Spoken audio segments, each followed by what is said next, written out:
ভারতীয় কোম্পানি আদানির বিরুদ্ধে চুক্তি ভঙ্গের অভিযোগ বাংলাদেশের।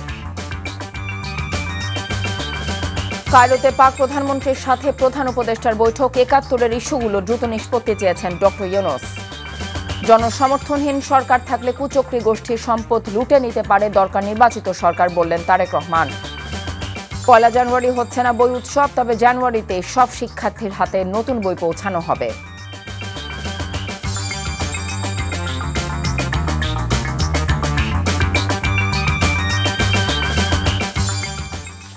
আসসালামু আলাইকুম, স্বাগত জানাচ্ছি এনটিভির সকালের খবরে। ক্রাউন সিমেন্ট শিরোনাম দেখছিলেন, এবার নিয়ে যাব পুরো খবরে।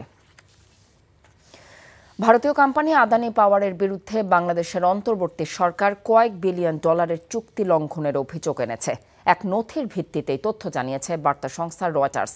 ভারতের কেন্দ্রীয় সরকারের কাছ থেকে পাওয়া কর সুবিধার তথ্য গোপন রাখার অভিযোগ আনা হয়েছে শিল্প গোষ্ঠীটির বিরুদ্ধে। রয়টার্সের প্রতিবেদনে বলা হয়, আদানি পাওয়ার বাংলাদেশের সঙ্গে ২০১৭ সালে একটি চুক্তি করে। এই চুক্তির আওতায় পূর্ব ভারতের ঝাড়খণ্ড রাজ্যের একটি কয়লা ভিত্তিক বিদ্যুৎ কেন্দ্র থেকে বাংলাদেশে বিদ্যুৎ সরবরাহ করা হয়। তবে ঢাকা বলছে তারা এখন এই চুক্তি পুনরায় আলোচনা করতে চায়। বাংলাদেশের বিদ্যুৎ বিভাগ এবং দুপক্ষের মধ্যে আদান প্রদানকৃত চিঠিপত্র থেকে এই প্রাপ্ত তথ্য এবং ৬ জন বাংলাদেশি কর্মকর্তার সাক্ষাৎকারের বরাত দিয়ে রয়টার্স জানিয়েছে, এই চুক্তি সেই সময়কার প্রধানমন্ত্রী শেখ হাসিনা কোনো দরপত্র ছাড়াই অনুমোদন দিয়েছিলেন।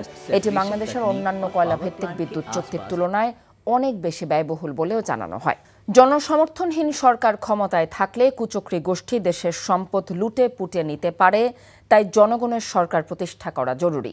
বিএনপির ভারপ্রাপ্ত চেয়ারম্যান তারেক রহমান বৃহস্পতিবার এক ভার্চুয়াল বক্তব্যে এমন মন্তব্য করেছেন। তিনি বলেন, খালেদা জিয়াকে হত্যার ষড়যন্ত্র হয়েছিল, আর সামনে আরও কঠিন পরীক্ষা রয়েছে, যা গণতন্ত্র এবং সার্বভৌমত্ব রক্ষার যুদ্ধ। তাই সবাইকে সতর্ক থাকতে হবে। হাসান মাহমুদের রিপোর্ট। নরসিংদীর মাধবদী হেরিটেজ পার্ক, মানিকগঞ্জের মুন্নু সিটি এবং মুন্সিগঞ্জের মুক্তারপুরে ৩১ দফা রাষ্ট্র সংস্কার নিয়ে বিএনপির পৃথক কর্মশালা অনুষ্ঠিত হয়েছে, যাতে অংশ নেন জেলার নেতৃবৃন্দ। লন্ডন থেকে কর্মশালায় অনলাইনে যুক্ত হয়ে তারেক রহমান বলেন, জনগণের রায় পেলেই কেবল ৩১ দফা বাস্তবায়ন করা যাবে, তাই নেতাকর্মীদেরকে জনসেবা করে সবসময় জনগণের পাশে থাকতে হবে। তিনি বলেন, ষড়যন্ত্র এখনো শেষ হয়নি। ষড়যন্ত্র যেহেতু থেমে নেই, আপনারা গণতন্ত্রের জন্য যুদ্ধ করেছেন, লড়াই করেছেন, সংগ্রাম করেছেন, হত্যার শিকার হয়েছেন, জেল জুলুমের শিকার হয়েছেন, গায়েবী মামলার শিকার হয়েছেন, দিনের পর দিন পালিয়ে থাকতে হয়েছে, জঙ্গলে থাকতে হয়েছে, ধান খেতে আপনাদেরকে থাকতে হয়েছে অত্যাচার নির্যাতনের কারণে। আপনারা সেই পরীক্ষা দিয়ে পার হয়ে এসেছেন। সামনে পরীক্ষা কিন্তু শেষ হয়ে যায়নি, সামনে পরীক্ষা আরও আছে। এটি এমন একটি যুদ্ধ, এটি জনগণের পক্ষের যুদ্ধ, এটি গণতন্ত্রের পক্ষের যুদ্ধ, এটি স্বাধীনতা সার্বভৌমত্বের পক্ষের যুদ্ধ। এই যুদ্ধে যদি জয়ী থাকতে হয়, অনবরত আমাদেরকে সংগ্রাম চালিয়ে যেতে হবে সঠিকভাবে। তারেক রহমান বলেন, জনগণের সরকার ক্ষমতায় না থাকলে লুটপাট সহজ হয়। যারা দেশের কথা বলবে, দেশের কথা চিন্তা করবে, এরকম কেউ যদি দেশ পরিচালনার দায়িত্বে থাকে, তখন দেশের স্বার্থ, জনগণের স্বার্থ নিরাপদ থাকবে। তখন যারা শকুনের দৃষ্টি দিয়ে এই দিকে তাকিয়ে আছে, এই দেশের অর্থ সম্পদ, প্রাকৃতিক সম্পদের দিকে, তখন তারা ১০ বার চিন্তা করবে। জনগণের সঙ্গে থেকে নিজেদের মধ্যে গুণগত পরিবর্তন আনতে নেতাকর্মীদের প্রতি আহ্বান জানান তারেক রহমান। এর আগে নেতাকর্মীদের বিভিন্ন প্রশ্নেরও জবাব দেন তিনি। Hasan Mahmud, NTV news, Dhaka. এবার ১ জানুয়ারিতে হচ্ছে না বই উৎসব, তবে জানুয়ারির ভেতরেই প্রাথমিক থেকে মাধ্যমিক সব শ্রেণীর বই শিক্ষার্থীদের হাতে পৌঁছানো হবে বলে জানানো হয়েছে জাতীয় শিক্ষাক্রম ও পাঠ্যপুস্তক বোর্ডের পক্ষ থেকে। বোর্ড চেয়ারম্যান জানিয়েছেন, পরিবর্তিত পরিস্থিতিতে অল্প সময়ে পাঠ্যপুস্তকে ব্যাপক পরিবর্তন এবং পরিমার্জনের ফলে বই ছাপাতে দেরি হচ্ছে। আরও জানাচ্ছেন শফি মাহমুদ সাগর। চলছে শেষ মুহূর্তের প্রস্তুতি। পুরোদমে বই ছাপানো আর বাধাইয়ের কাজে ব্যস্ত শ্রমিকরা। যত দ্রুত সম্ভব শিক্ষার্থীদের হাতে পাঠ্যপুস্তক পৌঁছে দিতেই এই কর্মযজ্ঞ।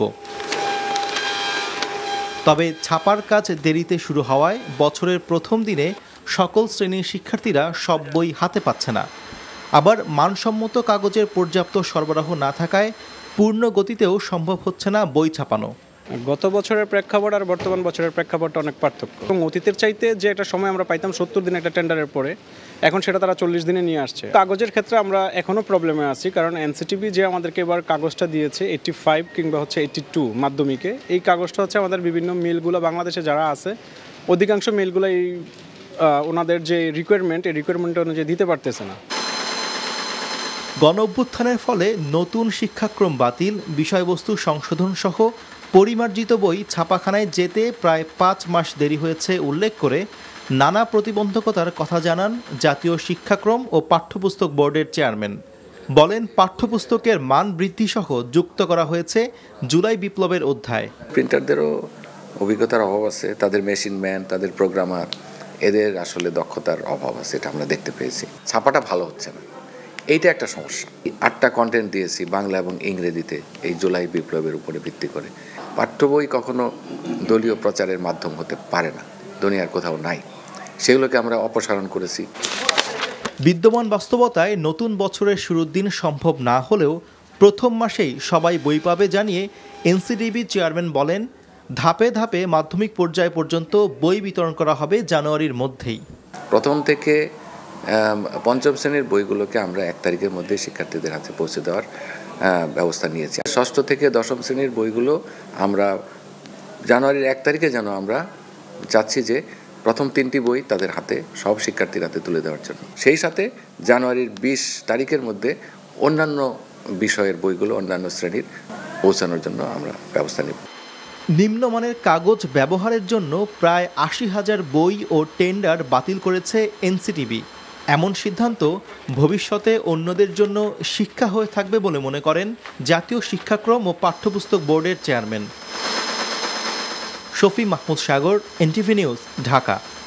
অবৈধভাবে 2 কোটি টাকা ভাতা প্রদানের অনুসন্ধানে সিলেট গ্যাসফিল্ডে অভিযান পরিচালনা করেছে দুদক। বৃহস্পতিবার সকাল থেকে দুপুর পর্যন্ত গ্যাসফিল্ডের প্রশাসনিক কার্যালয়ে অভিযান পরিচালিত হয়। দুদক সিলেট অঞ্চলের সহকারী পরিচালক আশরাফ উদ্দিন এবং জুয়েল মজুমদারের নেতৃত্বে অভিযানে বিভিন্ন নথিপত্র খতিয়ে দেখেন তারা।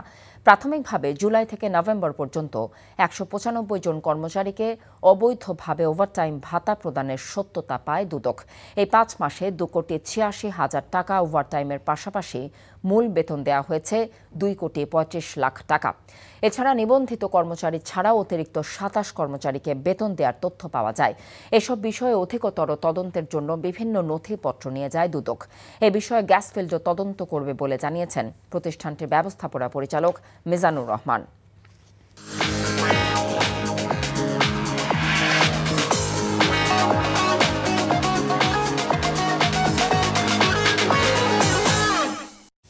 এবারে নগদ নিবেদিত অর্থনীতির খবর।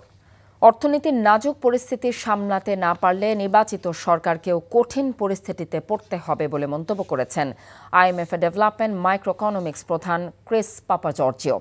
বৃহস্পতিবার সচিবালয়ে আইএমএফের প্রেস ব্রিফিংয়ে তিনি এমন মন্তব্য করেন।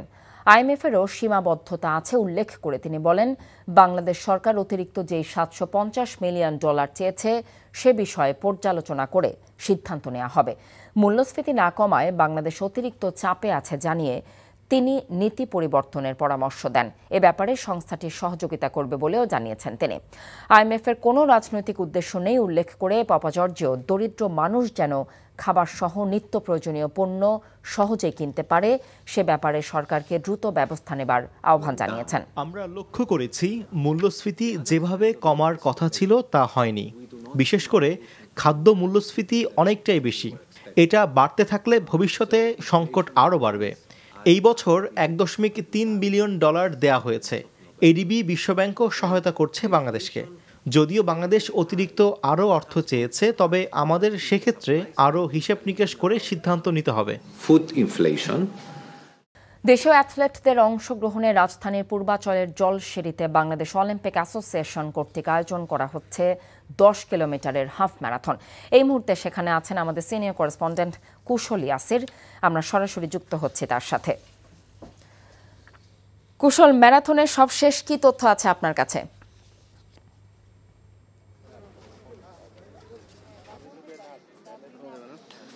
কথা ভোর থেকে এখানে প্রায় 5,000 অ্যাথলেট উপস্থিত হয়েছেন বাংলাদেশ অলিম্পিক অ্যাসোসিয়েশন আয়োজিত এই ম্যারাথনে। প্রথমবারের মতো তারা এই ম্যারাথনটি আয়োজন করেছে এবং ব্যাপক সাড়া পেয়েছে। আমরা জানি যে রেজিস্ট্রেশনের মাধ্যমে যারা অ্যামেচার ও ম্যারাথন অংশ নিয়েছেন এবং আমরা দেখেছি যে সকাল থেকে তারা এখানে উপস্থিত হয়েছেন। একেবারে ভোরবেলা আমরা দেখেছি যে কুয়াশাচ্ছন্ন ছিল পরিবেশ, তখন থেকে তারা এখানে জনে জনে উপস্থিত হয়েছেন এবং যে মূল ট্র্যাকের বাইরে পরিবারের যারা সদস্যরা তারা অংশ নিচ্ছিলেন এবং আমরা এখন দাঁড়িয়ে আছি ফিনিশিং যে স্পট রয়েছে সেখানে। আমরা দেখতে পাচ্ছি যে যারা ম্যারাথনে অংশ নিয়েছেন তারা এই ফিনিশিং লাইন দিয়ে এখানে প্রবেশ করছেন। জানিয়ে দিতে চাই এই ম্যারাথনটি মূলত দুটি ক্যাটাগরিতে হচ্ছে, একটি হচ্ছে 10 কিলোমিটার আর আরেকটি হচ্ছে 21 কিলোমিটার প্রায়।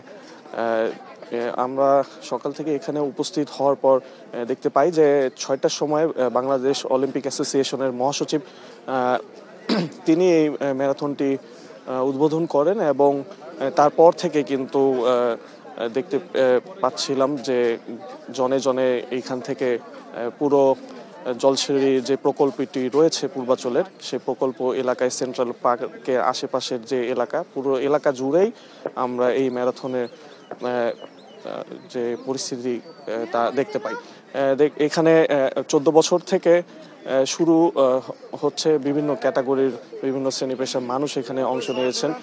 যা এলিট ম্যারাথন যারা করেন তারাও এখানে অংশ নিয়েছেন, পাশাপাশি অ্যামেচার ম্যারাথন যারা করেন তাদেরকেও আমরা দেখতে পেয়েছি। নারী পুরুষ নির্বিশেষে বিভিন্ন শ্রেণী পেশার মানুষই কিন্তু এখানে উপস্থিত হয়েছেন। অনেকে পরিবার ও বন্ধুদের নিয়েও কিন্তু এখানে এসেছেন। বিশেষ করে নারী দৌড়বিদ যারা রয়েছেন তাদের অংশগ্রহণ আমরা দেখতে পেয়েছি অনেক বেশি এবং তারা আমাদের সঙ্গে কথা বলেছেন এবং জানিয়েছেন যে আসলে নিয়মিত শরীর চর্চার কারণে যে শারীরিক ও মানসিকভাবে সুস্থ থাকা যায়, সেজন্য ম্যারাথন খুবই গুরুত্বপূর্ণ এবং এরকম ম্যারাথন নিয়মিতই তারা আয়োজন দেখতে চান। কথা পূর্বাচলের জলসিঁড়ি থেকে জানছিলাম ম্যারাথনের খবর। এরই সাথে খবর শেষ করছি, তবে যাবার আগে ক্রাউন সিমেন্ট শিরোনামগুলো জানিয়ে দিচ্ছে আরও একবার। ভারতীয় কোম্পানি আদানির বিরুদ্ধে চুক্তি ভঙ্গের অভিযোগ বাংলাদেশের। কায়রোতে পাক প্রধানমন্ত্রীর সাথে প্রধান উপদেষ্টার বৈঠক, ৭১-এর ইস্যুগুলো দ্রুত নিষ্পত্তি চেয়েছেন ডক্টর ইউনূস। জনসমর্থনহীন সরকার থাকলে কুচক্রী গোষ্ঠীর সম্পদ লুটে নিতে পারে দরকার নির্বাচিত সরকার, বললেন তারেক রহমান। ১ জানুয়ারি হচ্ছে না বই উৎসব, তবে জানুয়ারিতে সব শিক্ষার্থীর হাতে নতুন বই পৌঁছানো হবে। এ ছিল এনটিভি সকালের খবরে। এই খবরের ভিডিও সহ আপডেট জানতে ভিজিট করুন এনটিভি অনলাইন www.ntv.com। এছাড়াও এনটিভি জনপ্রিয় সব অনুষ্ঠান ও খবরের আপডেট জানতে ভিজিট করুন আমাদের ইউটিউব এবং ভেরিফাইড ফেসবুক পেজ। এতক্ষণ সাথে থাকার জন্য ধন্যবাদ সবাইকে।